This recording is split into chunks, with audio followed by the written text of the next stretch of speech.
this slide for me is the one that I think every small business out there should be really paying attention to. 72% of businesses, medium to large businesses, had a data breach last year. If we just let that one sink in, 72%, that's almost three quarters. A lot of them might not have even known about the breaches, or there might have been very minor ones, but a breach is a breach, and sometimes an initial breach to a business is followed on by something much more significant. Ewan, some thoughts and views on that? The scary numbers?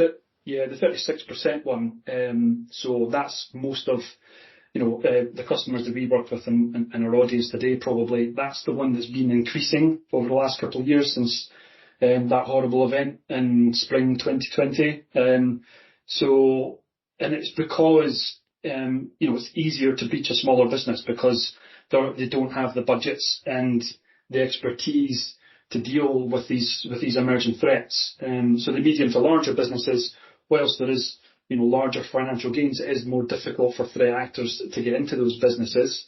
And there's huge rewards there, but we're seeing smaller businesses are definitely on the increase at the end of these types of attacks.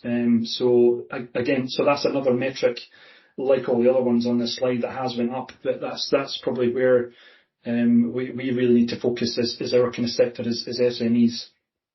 Yeah, and interestingly, the stat there that talks about the budget, the IT budget, the percentage of the IT budget that companies in UK are spending being lower than the rest of the world. We see that within our customer base, and we understand that a lot of businesses know the threats, but they can't get the budget released to spend the money on cybersecurity that they need to better protect that business. And often this is done after the horse has bolted, that old saying, and I don't think it's never truer than in the IT industry and especially in that SME market. And we see that, you and I see that all the time. And unfortunately, often the budgets go up after an event has happened. Yeah, it's true. And, one of the reasons as well why, the UK is lower than the rest of the world is a lot of the governments and other kind of, certainly the G7 and G8 and also the G20, they help their businesses with their cybersecurity in terms of funding and investment.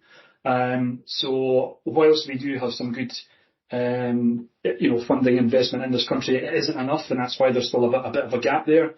So it is something that, the government has made itself aware of, and that might possibly change potentially, maybe with a changing government and by the time the election comes. But, either way, Britain as a whole, it needs to basically make itself more resilient and make sure it's got the budgets put in place, to make sure that all these risks are mitigated going forward, because again, they're only going to grow. Yeah.